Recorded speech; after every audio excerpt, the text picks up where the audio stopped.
മുസ്ലിം സുന്നി പണ്ഡിത സംഘടനയായ സമസ്ത കേരള ജമിയത്തുൽ ഉലമയുടെ 100ാം വാർഷികത്തോടനുബന്ധിച്ചുള്ള ശതാബ്ദി സന്ദേശയാത്രയ്ക്ക് ഇന്ന് കന്യാകുമാരിയിൽ തുടക്കമാവുകയാണ്.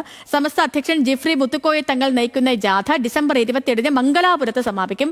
വെല്ലുവിളികളെ അതിജീവിച്ച് മുന്നോട്ട് വന്ന സംഘടനയാണ് സമസ്തയെന്നും സമസ്തയുടെ സന്ദേശം പ്രചരിപ്പിക്കുകയാണ് ജാഥയുടെ ലക്ഷ്യമെന്നും ജിഫ്രി മുത്തുക്കോയ തങ്ങൾ ന്യൂസ് മലയാളത്തോട് പറഞ്ഞു. വിശദമായൊരു റിപ്പോർട്ട് കാണാം.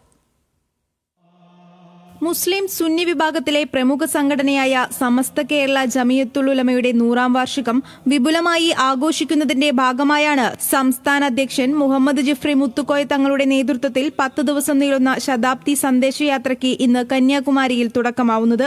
കന്യാകുമാരി നാഗർകോവിൽ നിന്ന് ആരംഭിക്കുന്ന സന്ദേശയാത്ര തമിഴ്നാട്, കേരളം, കർണാടക തുടങ്ങിയ സംസ്ഥാനങ്ങളിലൂടെ പര്യടനം നടത്തും.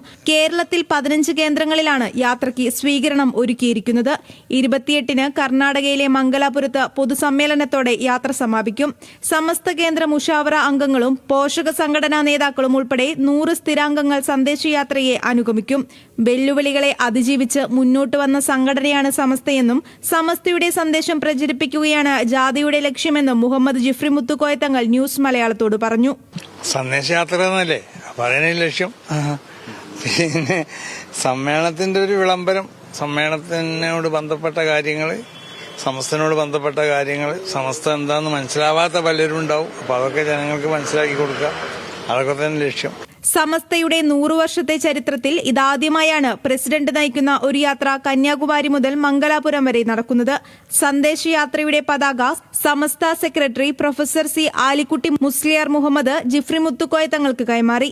യാത്രയുടെ മുന്നോടിയായി വരയ്ക്കൽ മഖാം, മമ്പുറം പള്ളി, പാണക്കാട് മക്ബറ, വാഴക്കാട് മഖാം, ഇടിയങ്ങര ഷൈഖ് പള്ളി എന്നിവിടങ്ങളിൽ മുഹമ്മദ് ജിഫ്രി മുത്തുക്കോയ തങ്ങൾ സന്ദർശനം നടത്തി.